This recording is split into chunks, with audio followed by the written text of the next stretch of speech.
I was muted. That's my fault. All right. Twin Cities sports talk. Vikings coming off of a ferocious game against Washington, winning 31-0, the shutout for the defense, and maybe the most successful day for the offense this whole year. So it was a great game today. Very fun to watch in every aspect. And we're going to get into a lot of my notes from the game. And then also first we're going to be going over the predictions that me, Jack, and Trevor made yesterday, and seeing what we got right.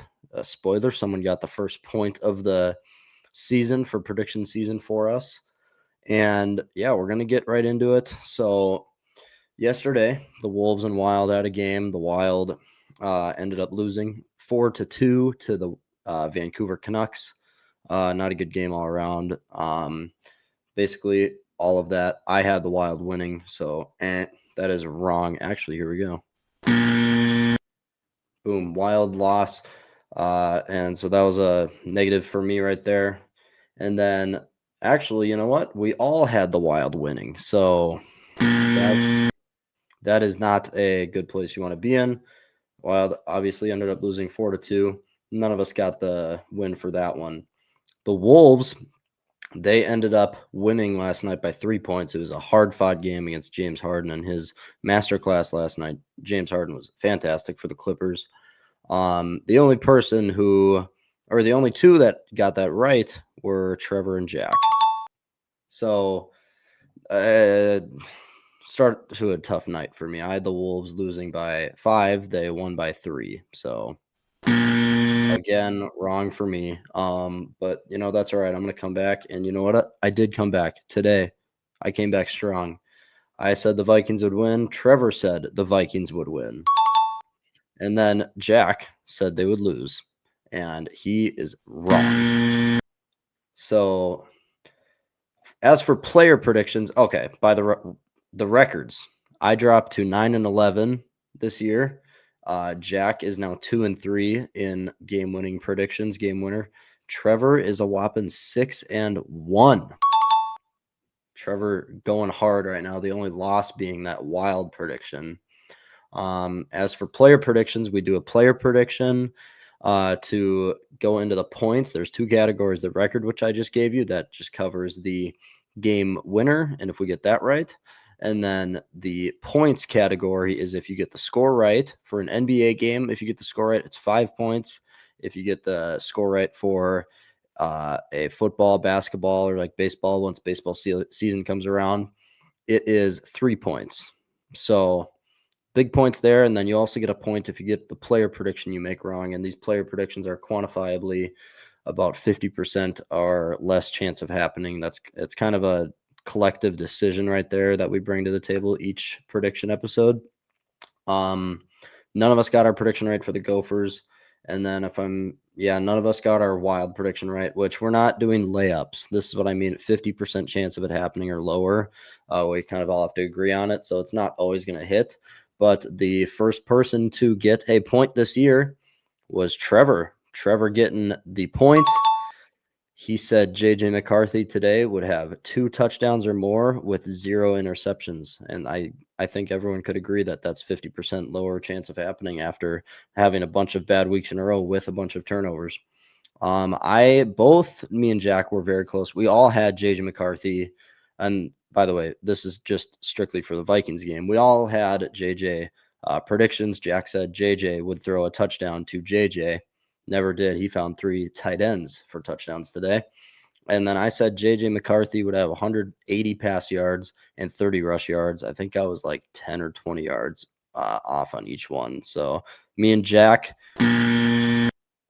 losses for us in that department. So Trevor is gaining a big percentage lead in the record department, and he's got the 1-point lead on me and Jack. So it's time to, I think tomorrow we're going to be making an either Wild or Wolf prediction. Whoever plays tomorrow, I forget. Let's get to this amazing Vikings game today. All right. Starting off, we get the ball to start the game. Beautiful scripted first drive from KOC. I mean, there was not one play that went wrong for the most part. J.J. McCarthy 4 for 4 passing. And that was the Vikings' first touchdown in 23 possessions. It just felt amazing. It felt so good to see the team just get in the end zone simply and not have to rely on the defense to keep a team to 7 points the whole game. So that was very nice, just super refreshing. And honestly, from that first drive, you kind of felt, okay, this is a difference right here. And all week we were talking about how JJ came into this game saying he was going to play loose, saying he was going to play more like a Jackson Dart style, like give the ball a ride, and do what you do best, and just don't go in expecting anything, and go in and just play football. And that's exactly what he did, and it was so fun to watch. Yeah, so now we're going to switch over to the Commanders' first drive. Terry McLaurin had a 25-yard reception there. That was all Jay Ward's fault. He covered the flat, or that was, I think Dallas Turner went out there and covered the flat. That was a miscommunication. Terry McLaurin went right over the top. Jay Ward was not ready for it, and he got caught there. But the other thing that this defense has been doing terribly all year, maybe just the one or a couple things that they've been doing terrible, another 3rd and like 10 or 12 or more to go, 3rd and 14 in the red zone, or to get into the red zone, the Commanders converted there, and the defense, it seems like whatever they try, I've seen them blitz, I've seen them send the guys, or I've seen them like drop 8 back and rush 3 pass rushers, but nothing seems to work. They just keep letting up these 3rd and longs, and it's really frustrating for this defense to keep doing that. And the coaching staff, you can see it on their face, like, you got to be kidding me, guys. We got to make a play out there, because if it's 3rd and 14, it's missed tackles. It's been happening all year, and it's lack of keeping a tight zone, because you're going to drop a lot of guys back. They're going to have to stay in their areas and make a play on the ball. But no one really has, and that was a terrible 3rd 14 that the Commanders end up converting. So not good. One thing I did notice, the former Commander / Redskin, Jonathan Allen, 2 pressures on that first drive. That's probably the most active I've seen him play all year. So super good to see that. And then all in total, it wasn't the beautiful first drive for the defense, but they got the red zone stop, and it was a huge one. That kind of set the tone for the game. It set the tone saying, all right, the Vikings offense is going to be there this game. They're going to move the ball, and this defense is going to make big stops. 4th and short, 4th and goal on the 3-yard line, I think. The Vikings made them turn it over on downs. Vikings get it on the 3-yard line for the offense. And I have to say, Cliff Kingsbury went full KOC with those 3 straight passes on the 3-yard line. I mean, that's the stuff we've been complaining about KOC for this whole year, putting his rookie quarterback on the 3-yard line and passing the ball 3 times. Obviously, Cliff Kingsbury wanted to one-up Kevin O'Connell there, but it didn't work, just like it hasn't worked for the Vikings all year. But yeah, I'd like to add that. He just went full KOC. No problems with KOC this game. He was great, but I think the Commanders need to run the ball in that situation. All right, another big note. CJ Ham is a difference maker. Okay. This guy, when you have him in plays, you're going to get good blocking no matter where you send him. If he's blocking, if he's helping out on one of the edge rushers on the outside, or if you make him step up and hit one of the linebackers that's trucking towards him, he's going to get a good block on him. He's never going to get pancaked or anything. He's going to be active and physical.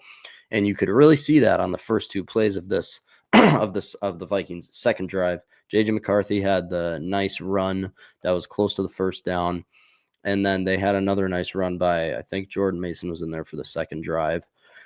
Yeah, and another thing with that run is we're seeing improvement with JJ and his decision making, because a few weeks ago he would have thrown a bunch of these balls, but he was moving around in the pocket. He was getting out of the pocket pretty dang well for the most part, using his feet.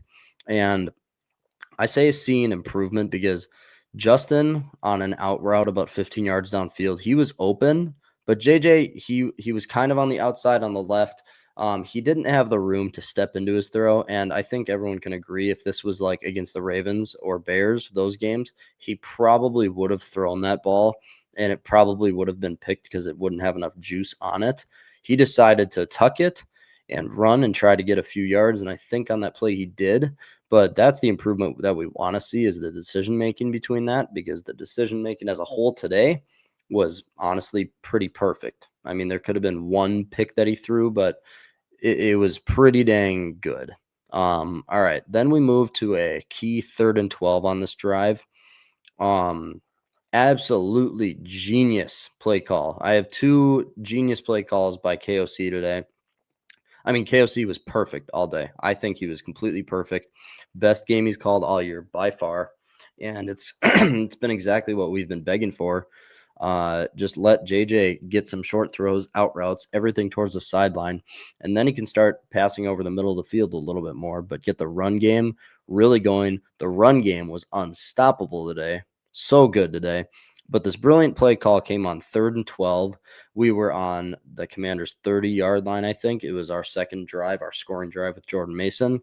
But for 3rd and 12, you don't want your rookie quarterback, as we've seen this year. You don't want him throwing downfield if you can. You want to have a shorter concept where he can get the ball out quick and then guys can get blocking and get downfield. This was perfect because what he did, he sent TJ Hawkinson, Jordan Addison, and Jalen Naylor down the field. So the safeties have to play back and the corners have to drop. Same with the linebackers, with the tight end.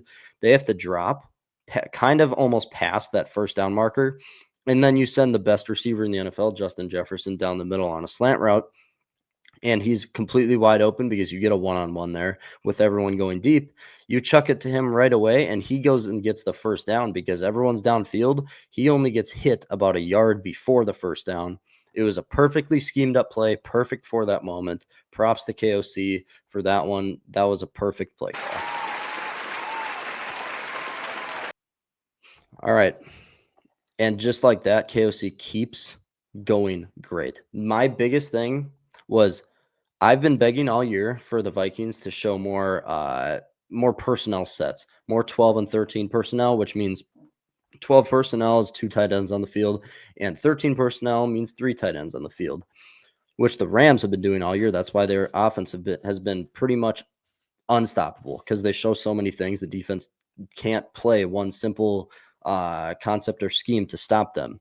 When KOC gets all in love with his 3 wide receiver sets, he never goes away from him. But this game, you saw Ben Sims in there. You saw Josh Oliver, obviously, with the 2 touchdowns. But you see all the tight ends getting work, 12 and 13 personnel, and this offense was unstoppable. And you can run the ball in those situations because you have the extra blocking, and then you can slip some guys out, get some good touches for Josh Oliver and Ben Sims. He caught one on the first drive.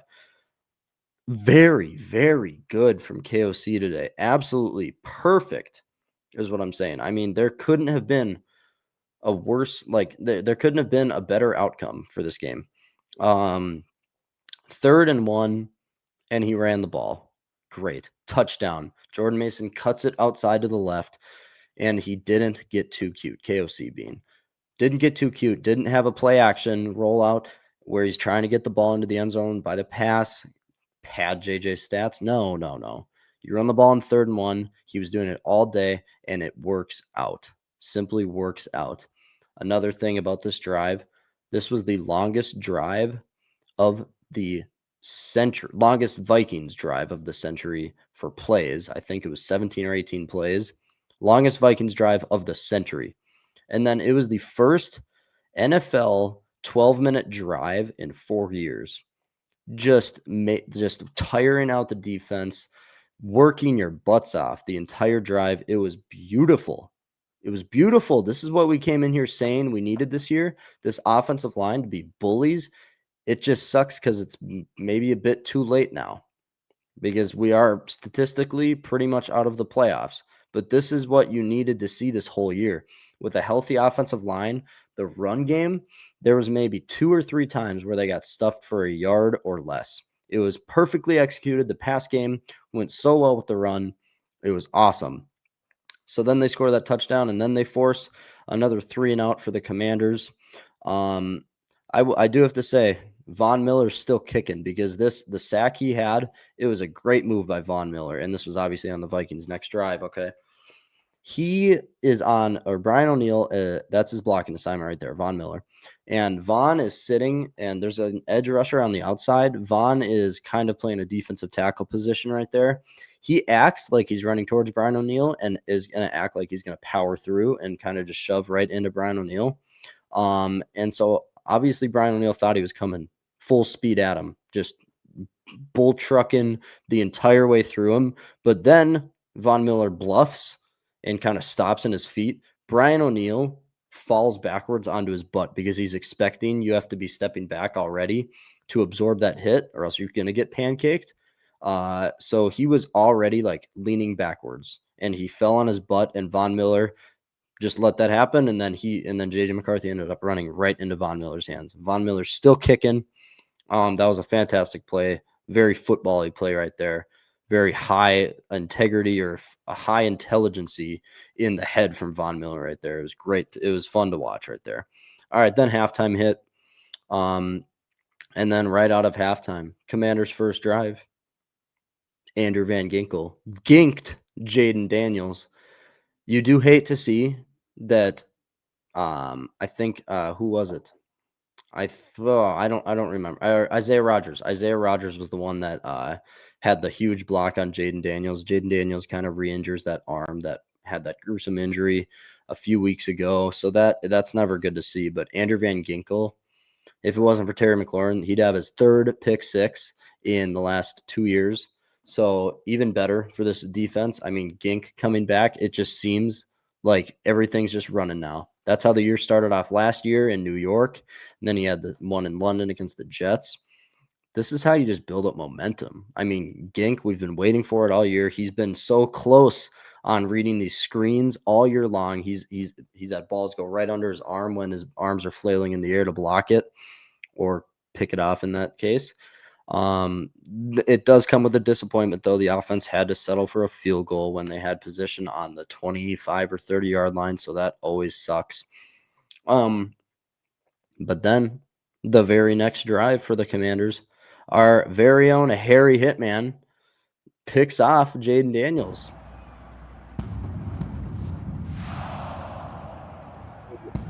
There to see Harry Hitman get his 36th or 38th. I know it's one of them even numbers. I forget. Get his 36th or 38th interception of his career, the most in the NFL currently right now. It's awesome to see him still loving playing. I think there's a small chance he comes back next year, and you can see the regression. It's already hit before, but like you can see he's slower than he used to be. He's not hitting. So it's a small chance he would be back, very small chance, because it took a lot for KOC to convince him to come back this year, but it would be fun. It would be fun to see him again next year. Today was a great day by him again.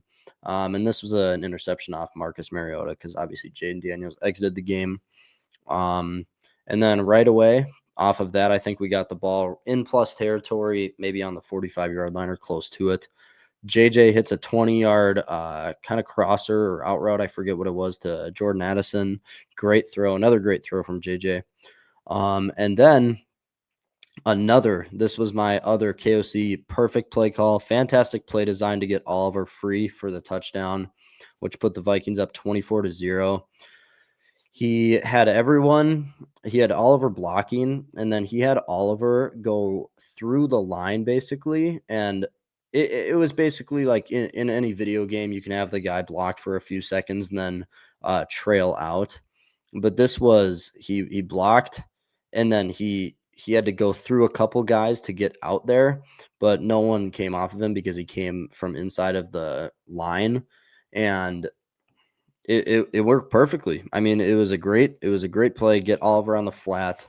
Yeah, KOC, I can't say enough about how well he planned this game and how well he prepared JJ for it and the rest. I mean, everyone was just having fun. Jefferson, Addison, you finally see some smiles on their face. The defense was cheesing all day.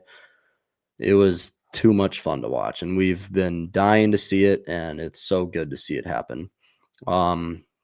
Next drive for the Commanders, I'll say it.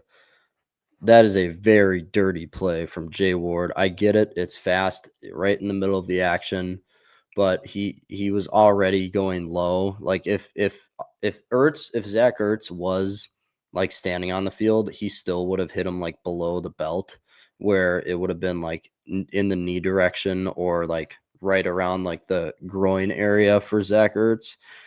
So it was a dirty play from Jay Ward. He led with the helmet and his shoulder. And here's the thing, if you disagree, go back to the Lions game 2 years ago and watch what Kirby Joseph did to TJ Hawkinson, and all Vikings fans can admit that they kept saying that that was a dirty play. This was basically the same thing. I'm going to be praying for Zach Ertz. I feel terrible about it because he might be done with his career. He's aging a little bit. I hope he's not. He's a great player to watch when he's going well. But that sucks for such a great guy. I know he's been a finalist or maybe won Walter Payton Man of the Year, but it's never good to see that. It sucked seeing it in this game. Either way, it's all right. Because next play, third down, Eric Wilson continues his reign of excellence this year for the Vikings and gets right to Marcus Mariota and gets a big sack. Yeah, and that really caps off most of the defense, except for the next Commanders drive. The best play Javon Hargrave has had all year. He's been maybe a bit underwhelming for what he's getting paid. I don't see him being back next year for the Vikings. He was running down Mariota, and he popped the ball out on that tackle on the sideline and kept it in by just that he recovered it with just a few inches to spare. Granted, it was a bit lucky. It kind of just landed right on his chest. All he had to do was just pick it up and not be out of bounds, but it was a great play because he hustled. Big man is running. I can see it, and it was a great play by him. Probably his best play all year. But my biggest takeaway from this game, KOC mixing up the looks with 12 and 13 personnel, getting bigger bodies on the field. That is one of the biggest reasons why the Vikings rushed so well today and why the run game was so efficient. That's one of the main reasons right there.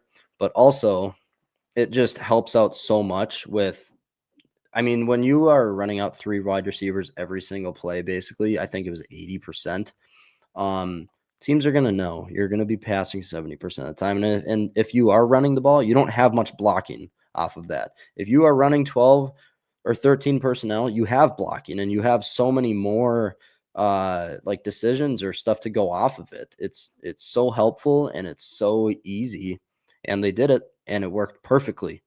They put up 31 points today.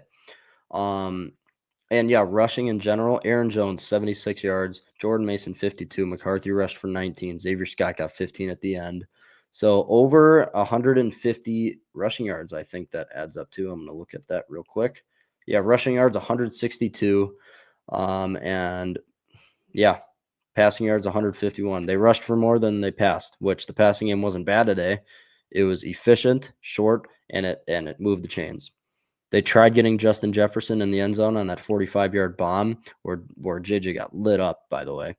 And Justin almost came in with it. I think the defender got a hand in there, but other than that, you forced 3 turnovers. This defense has been hunting for turnovers. They haven't had a lot, but this was a great game all around. Every single aspect, special teams, defense, and offense. That's how you win games. And people are going to say, yeah, it's the 3-9 Commanders, but my gosh, this is the roster that went to the NFC Championship game last year. This is a quarterback that took them there. Yeah, he was a bit injured coming in.